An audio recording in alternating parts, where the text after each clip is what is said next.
This land is your land. This land is my land. From California, well, to the New York Island. From the Redwood Forest to the Afrocentric kick. Afrocentric kick. That's kind of like a slam. It's a sarcastic slam. Oh, you know? okay. You feel like there's some people who feel like there is such a thing as being too black, you know, and Yeah. so there's no such thing as being too white or too Irish or too Italian. Some people you have to watch how you talk Right. when you Yes, go around you them because Yes, you do. it's too much information Absolutely. for you. That's what I was saying. Yeah. It's too much information for even some black people. Yeah. They just haven't gotten it. But You have to be careful. yeah, you know what? I had been reading the Bible for a long time. I started reading the Bible when I was 11 years old. Okay. Who gave it to you? I bought it myself. I Who even introduced you to the Bible? Who introduced you to the Bible? It's my point. I'm something to. Your parents. Yeah, probably so. Your Yeah, parents, yeah. grandparents, they introduced you. Yeah. Who introduced them to the Bible? Their parents. Yeah, and so on. Who Yeah. introduced them to the Bible? Their Yeah, parents. yeah. Go all the way back to a 4 or 5 generation. But who introduced the first generation of Right. African descended Right, people to the right, Bible? right. Who? Their colonizers, their oppressors, their Right, yeah. their enslavers. Right. And told them that this is how we want you to interpret this. This is how we want you to see it. You ever heard of the slave Bible? And it was on display in the Smithsonian Museum in Washington, D.C. They had a book on display, glass display, at the Historical Museum right now today in Washington, D.C. It's called the Slave Bible. Oh. And it's a Bible that has not had all of the racial undertones taken out of it, Oh, wow. like it came to be later on down the line. This is the Bible that says that blacks should obey their master. But it tells you that in the Bible it's written that, I don't know the exact You quotation. know what, this is starting to sound a little familiar, but I think I did hear about that. Oh, yeah. Because in the morning, every morning, I get up and I do a lot of my Bible study. My Bible study is different from when I've read the Bible about 4 or 5 times straight through. Okay. And I always skip the main important ones. That is the first 2 or 3 books. Okay. And that right there. Now I'm on, listen, I've been on Genesis for 4 months. Because every time I go up, I got to go right back to Genesis.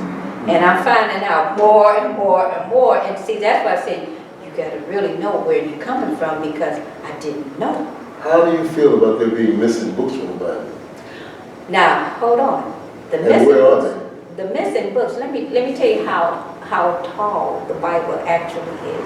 The Bible is actually as tall as me, a little over 5 feet tall. Did you know that? No. It isn't. But they took it out. They took everything out. Here, there, everywhere. The missing Bible, a lot of the missing Bibles probably came from the Catholic Church. Is that what you were going to say? No, because Oh. the Catholic Church wasn't in existence at that time. Yeah, that is true. So who has it? Hebrew, I mean, it's, right now, we're talking about who might be in possession of the missing books of the Bible. None is about this high, but... Well, there's supposedly, I've heard it said that there were 22 or more books missing from the Bible. Right, but... And that those books are being held in the Vatican City in Rome with the Catholic Church, like you said. But they were not, yeah, they were not in existence at the time when these books were supposedly collected and gathered. But see, when they first came, when that Bible first came out, it was as tall as me.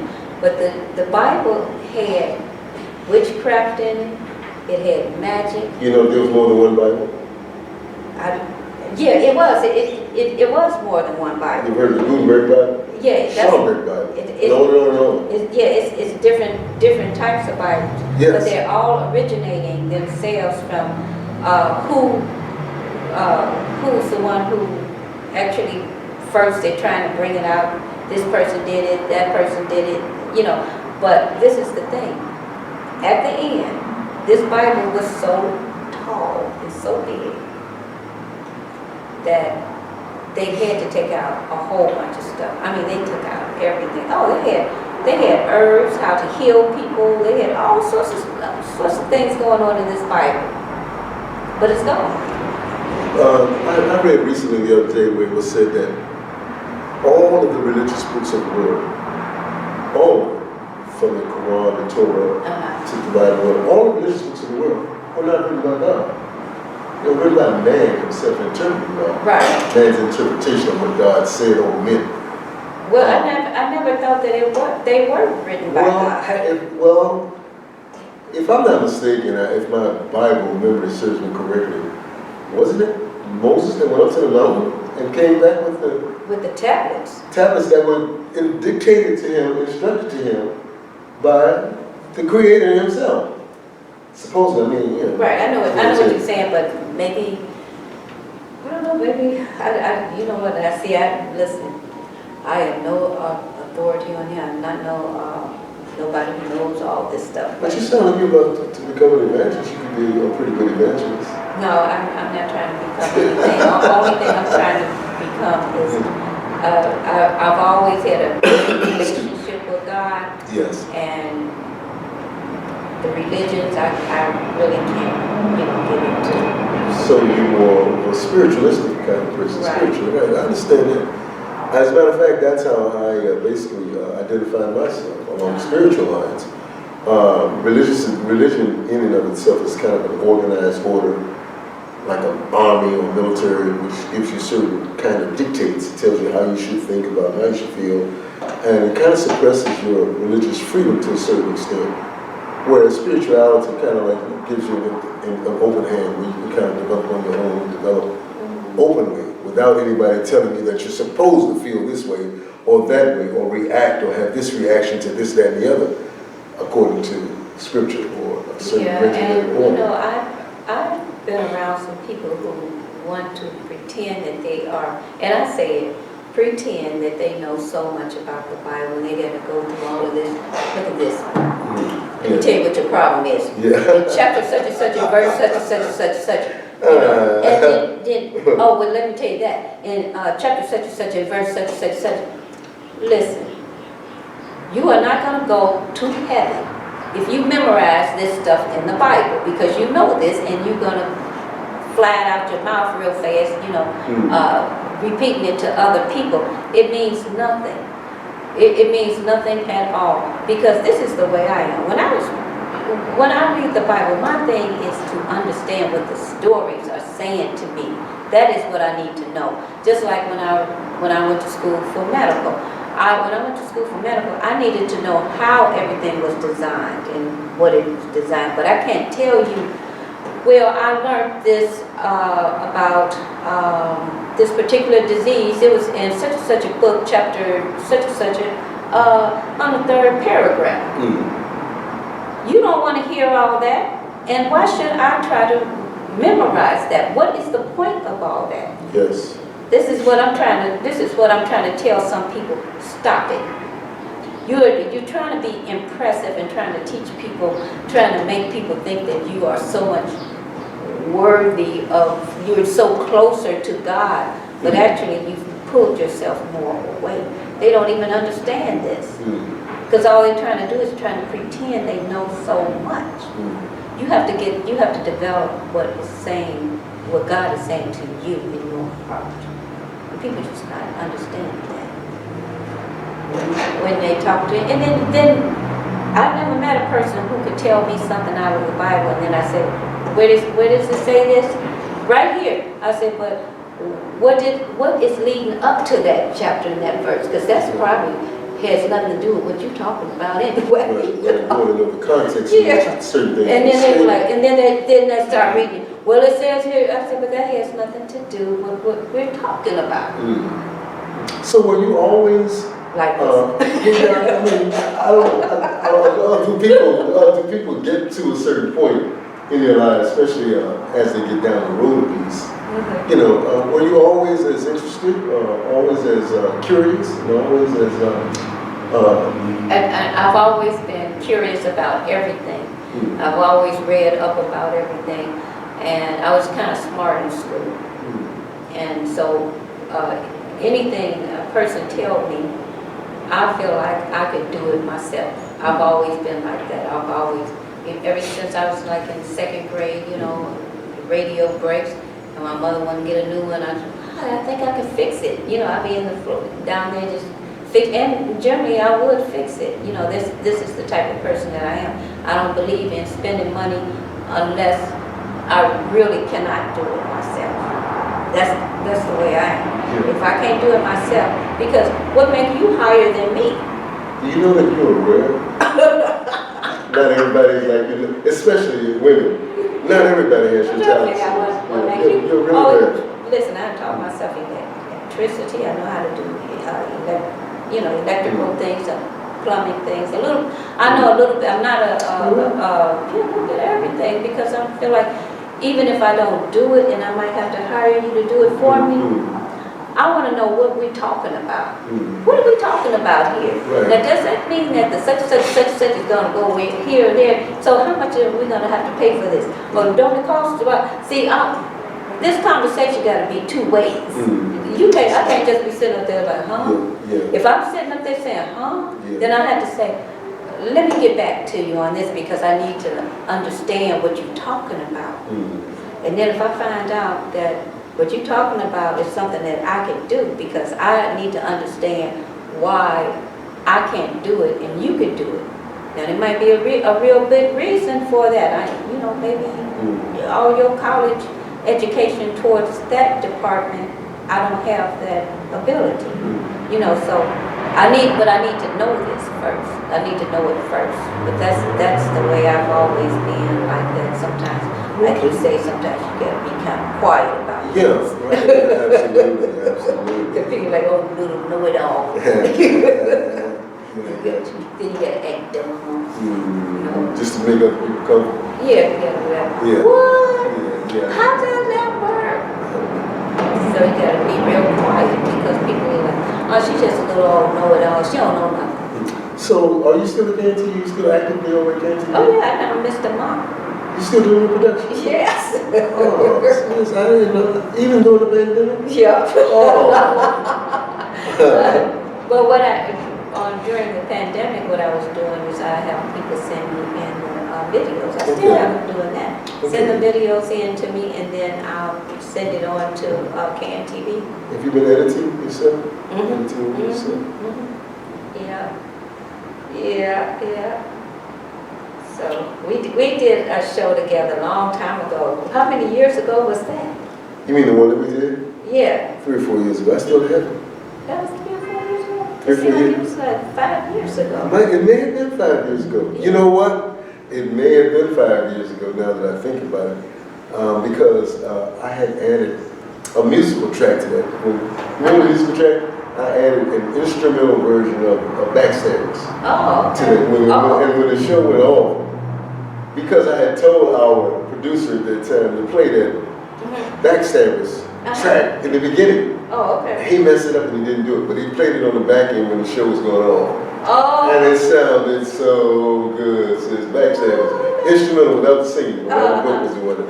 Oh, that thing sounded so good. That's why I kind of treasure it, because of that as well. I love those 70s music.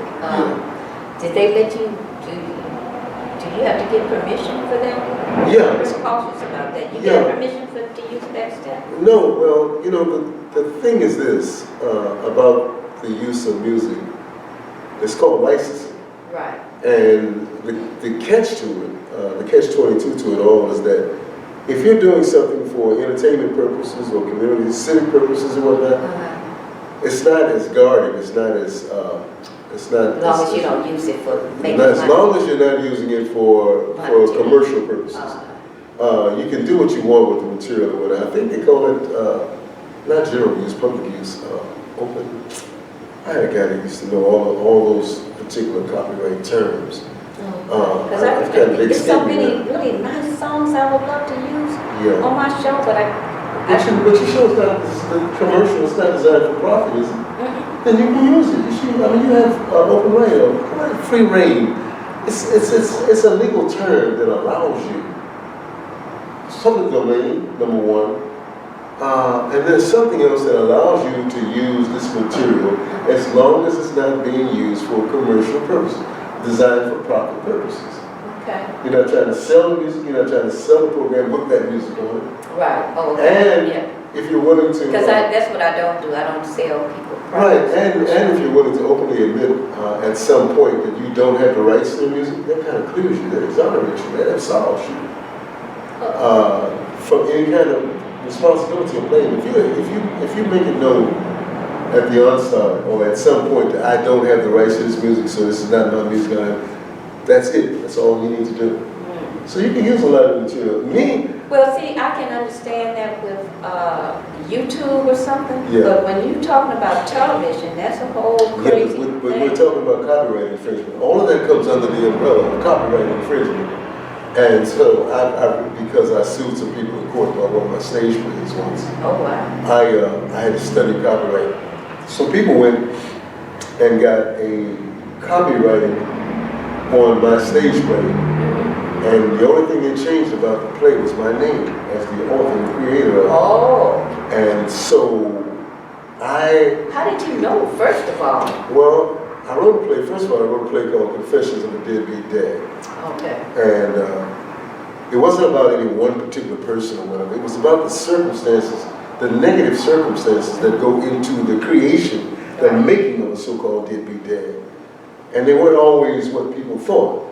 When you think of a deadbeat dad, most people think of child abandonment, child neglect, somebody walking away from the family, Right. and but they don't think about the fact that the father might have went to jail.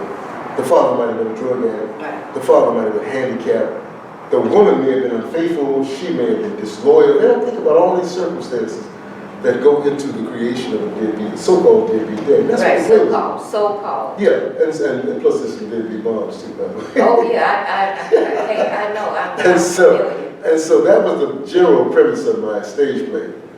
And I made the mistake in my early days of going around passing out copies of the scripts to all interested parties that I was trying to get involved, black people, of course.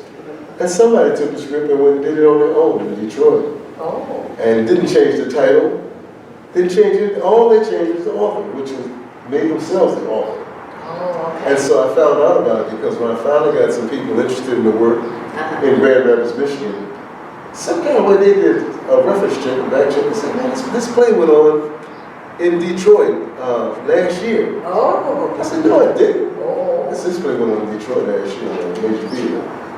And I said, so I looked into it and found out that the play had its grand opening a year earlier in Detroit. Okay. And I was flabbergasted, just because I'm trying to make it, you know. Right, all I and had somebody was- else taking it And from yeah, somebody's trying to beat me out of that, you know what I'm saying? So I got in contact with people who claimed to be the authors. They denied it. And so I sued them in federal court. Okay. Now, I said all that to say something, one thing, we're coming back to copyright infringement. And so in the course of suing them in federal court for what they call plagiarism, I had to study. I studied copyright infringement on my own. Okay. It was then that I found out that you can't sue somebody for having the same name as you were.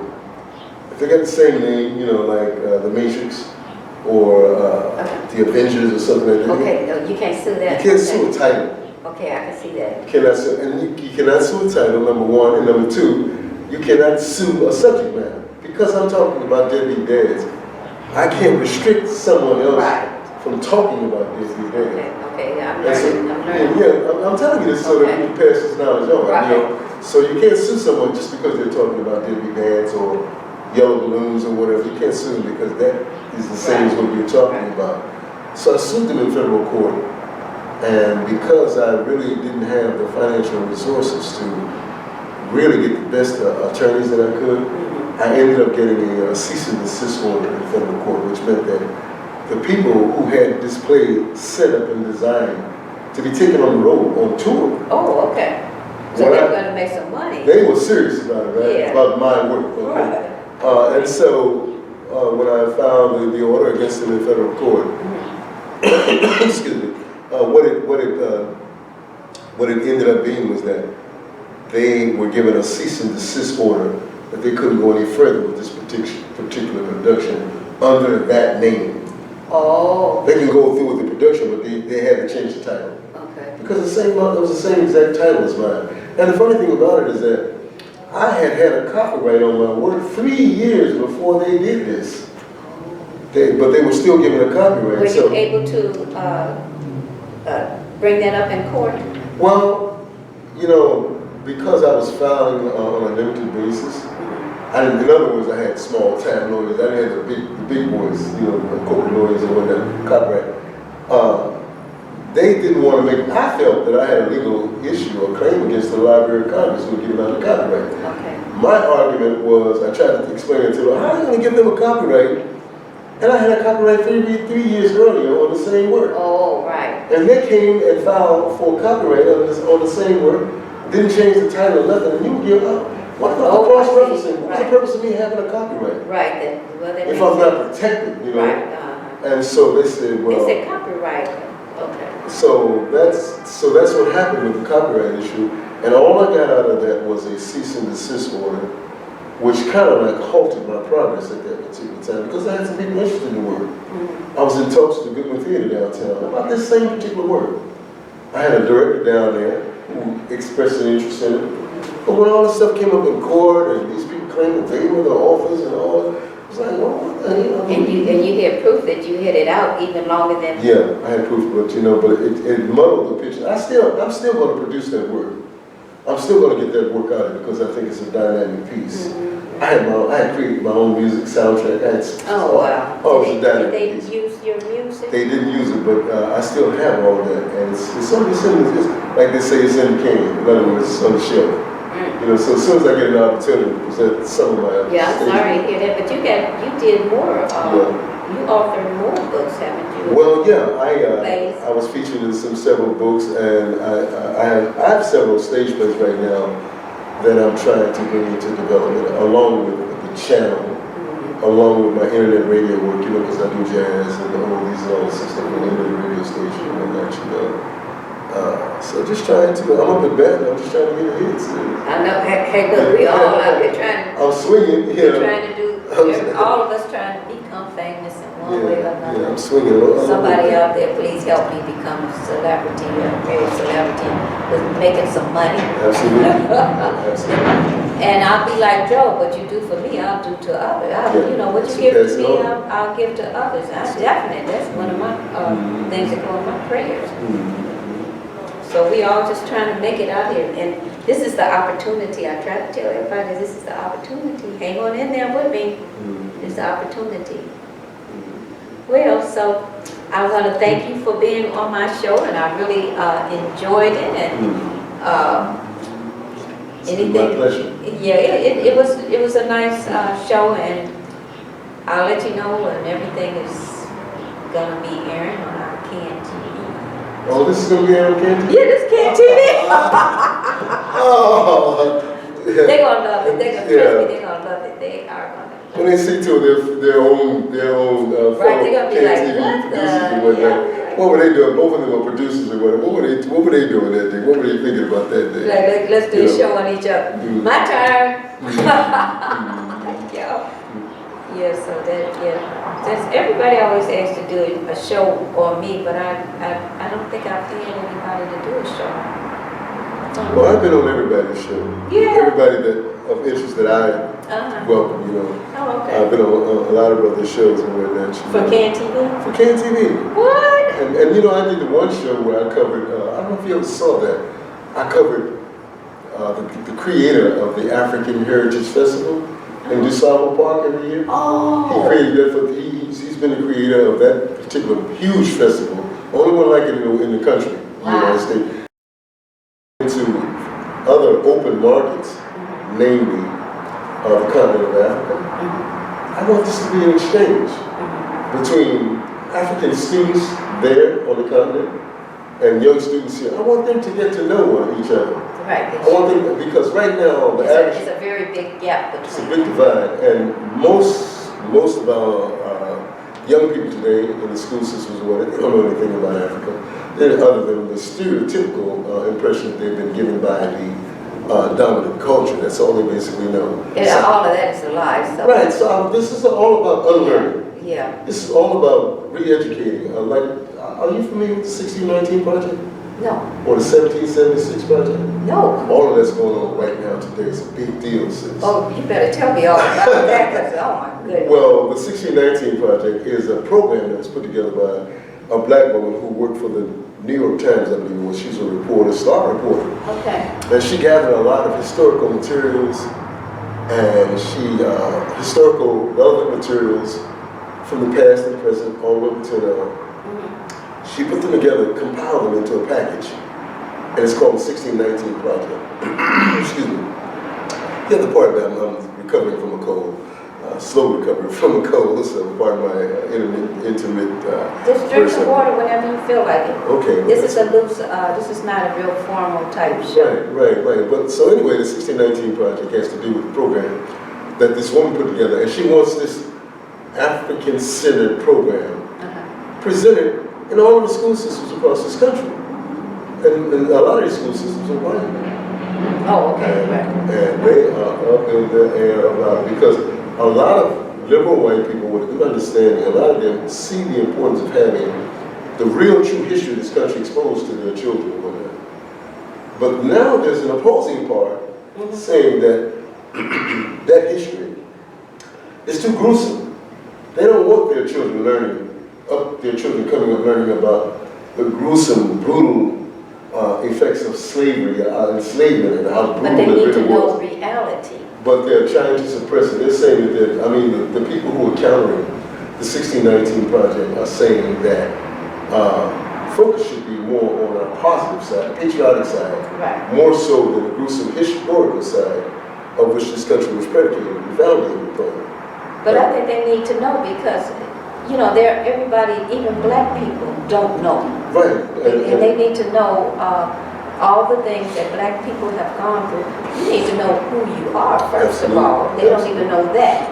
And then they're saying like, oh, well, that's in the past. You know, that's nothing. That's in the past. You don't know what we've been through, past, present, or future. Believe it or not, there's some people who are opposed to it. And you would think that they would accept it with welcoming arms. They're opposed to it because it's going to come out with the education. It's also going to come out with what we had to do with the startup of the world since it has begun, since day one, since the Sabbath, when God, Monday, Tuesday, Wednesday, Thursday, Friday, Saturday, first built everything. They're going to realize some stuff. Yes, absolutely. Aren't they going to realize some stuff? And when they realize that, they're going to have to kowtow. It's going to be a lot of things that's going to happen. Get with it or get going. Well, that's... But let me ask you this. But nobody wants to do that, and that becomes a big problem because they want to constantly still berate black people. Well, they need to do that. Somebody told me once, excuse me once more. Somebody told me once that there's a certain element, a certain group of people in this country who are always going to have racism and prejudice and whatnot as part of their diet, as part of their sense of being. Because without that, this particular group of people, mostly on the lower echelons of the ladder, they have no one else to look down on. They would have to face up to the fact that they themselves were failures. But as it stands right now, the poor white man who tries to identify with the rich white man, when in reality they have nothing in common. They don't go to the same schools. They don't live in the same neighborhood. They don't interact with each other. They don't party with each other. They don't socialize with each other. That's true. All they have in common is the fact that they're white. So what they're doing is they're identifying with the whiteness of everything as if they're a part of it, but they're really not, because most of them are dirt poor. And the only people they have in the world to look down on are black people, the descendants of African slaves. No matter, because they can look across the room and they see a black man driving a brand new Rolls Royce, Maybach. They see him with a big home and everything, and they can still feel superior over that black man because they feel that their whiteness gives them an advantage, even though they're dirt poor. And so, and they feel entitled. They feel entitled, and so, like you said, and so that particular person has got to have racism and prejudice to lean back on to justify his miserable existence because he can't identify with the well-to-do hierarchy. But that's the same as just bullies in school. You know how bullies that don't have any self-confidence in themselves or anything, they always get to bully on Right. the little Yeah, and that's somebody else, you know. It's the same thing, and either way you go, it's just all bullying. Well, these, like I said earlier, these are some of the things that I want to cover in my coursework of my channel and different programs. That's just one. Because I'm basically by right, I fancy myself as a playwright. And so I got this other format. I have this other format that's going to focus in on theatrical works, literature. I mean, from our perspective. Yeah. I have a stack of I have a stack of scripts right now. But like a guy told me once who moved to California, and somebody said, "Well, man, you should take the scripts and go to California." The guy's name was the one who created Good Times when I went out there and went broke. He said that when he went out to California, because he had been advised to go to California with his aspirations for writing scripts and movies and stuff, he said when he went out, he found that everybody in California's got a script. He said cab drivers are riding around driving cabs, they got scripts in their bag. And he said his script was no different from that of anybody, typical people or whatnot. Right, so you have to find a way to distinguish yourself and whatnot with your writings. Right. So now I got this other aspect of my channel that I'm developing, which will feature an opportunity for people who have scripts and writing to present their work. You know, I mean, clip snippets of it anyway. Right. You know what I'm saying? So I got a lot of things I want to do with this digital channel as well as, I mean, in terms of creativity and whatnot. So now with the digital channel, can you explain to me what that actually is? How does that work? Is that like a YouTube channel, or how is that? Well, a digital channel, because everything is gone digital now, all your television sets are digital and whatnot, compared to, I forgot what was the previous channels? Anyway. Well, no, that's I one. don't know, maybe I No, that's one. But everything is so digitized. Okay. And this digital channel is right in keeping with that particular modernization process, computerized modernization process.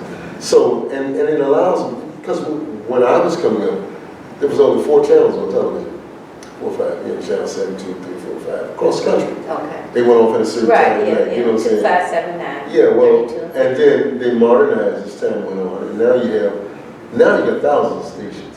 You sure do. You know, you got thousands of independent stations for that matter.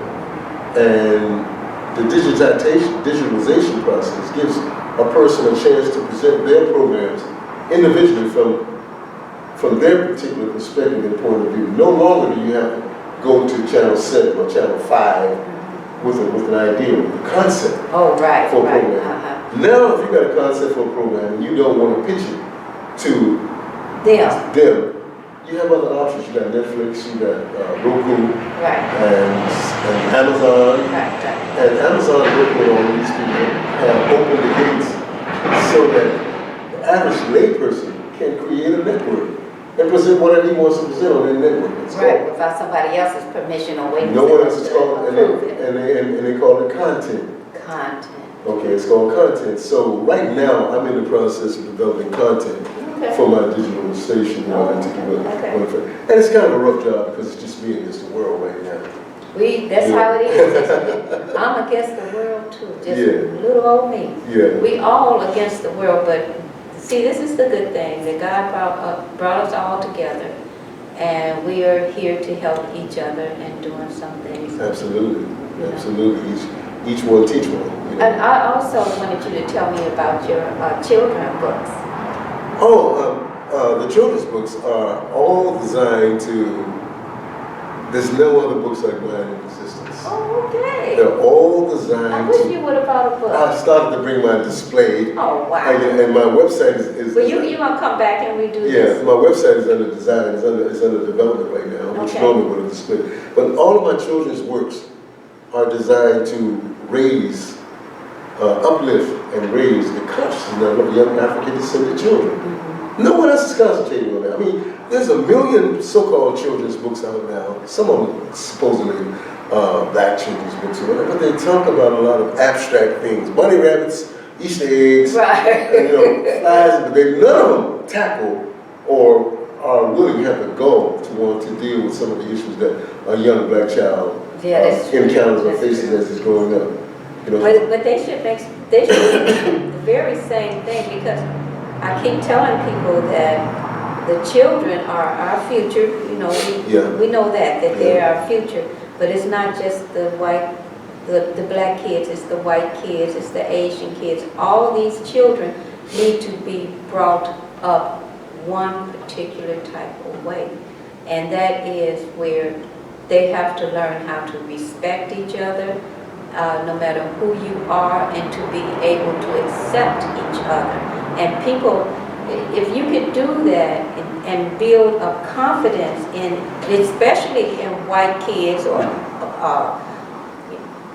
any other color outside of being black, you could actually be able to build a strong world. You know, when you think about it, if everybody's on the same tune. But aren't religions supposed to be doing that? It's got to be corrected, sis. I mean, a lot of people don't want to see it corrected or whatever. You understand what I'm saying? But these are things that have been a part of our history for generations, and it's time now. Mm-hmm. It's time. Once and for all, it's time that we correct a lot of that, you know. Yeah. So, but anyway, like I said before, so getting back to the children's stories and what I am intending to do with the stories in terms of trying to raise their consciousness level, not directly, like concretely, like hit them in the face with a brick. It's a black-white thing. No. Yeah, you don't even have to do that. I want to approach this a lot more subtly than that, because, like I said before, everyone else is tiptoeing around it. It's the 5,000-pound elephant in the room, purple elephant in the room, that everybody's trying to pretend is not there. Right. So I'm trying to find a nice, graceful, subtle way of approaching a lot of this stuff on a children's level, and still keep allowing them to be children, not introduce them with materials and things that are too mature, too hard for them. I still want and the parents can't even right. haven't even learned how to So these are the kinds of things you can do with your own digital channel. No longer are you expected to create something that conforms to someone else's definition. So if they don't like it, they can just turn to another channel. They don't have to deal with it, and that's what's happening today. You know, so this digitized channeling and networking and content creation is really stretching out. Mm-hmm. You know, so you're gonna see all kinds of stuff in a minute, because everybody's got a free hand. They do, and you know? Well, see, I thank God for the internet and all this wide world stuff that's going on out here, because through my lifetime, I have met some beautiful Caucasian people. I've met beautiful other people of different nationalities and stuff. And a lot of them, the ones that I've met, they got it. You know, I've met some Caucasians that are really smart, that have taught me things, you know, that understands it. I don't know if they could tell their fellow friends about it, but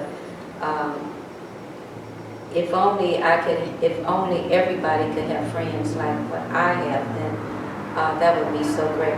But when I go places, and I told my mother, I said, it only happens when I go outside my neighborhood.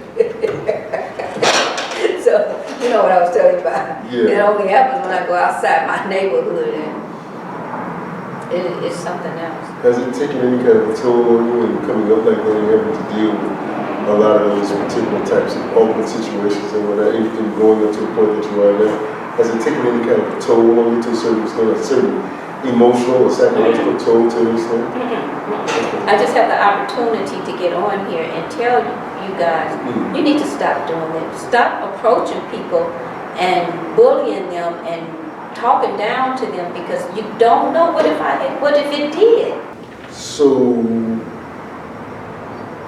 your conclusion about all of that is what?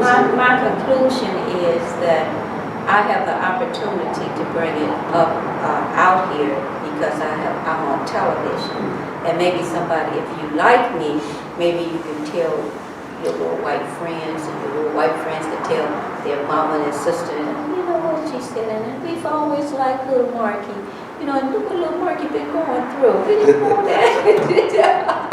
You know, maybe through See, when you, like you said, that when you have your channel, you can get your digital channel. Yes. You are able to bring out things that is hidden. And hopefully some of these things can be changed. It's being done. Yeah. People are doing it all across the board right now, as we speak. Everybody has their own venue. I know. You see what I'm saying? And so what's happening, the thing that I like about, especially with Roku, I don't know if it's by design or not, but they have a tendency to, if they look over and see that Markie has a channel that is centered around the arts, balloon arts or whatever, or the artistic arts, they would look over here and see 4 or 5 other people who have something similar. Oh, okay. And they'll put you all in contact with one another to see if you can interact. Or maybe collaborate or whatever, you know.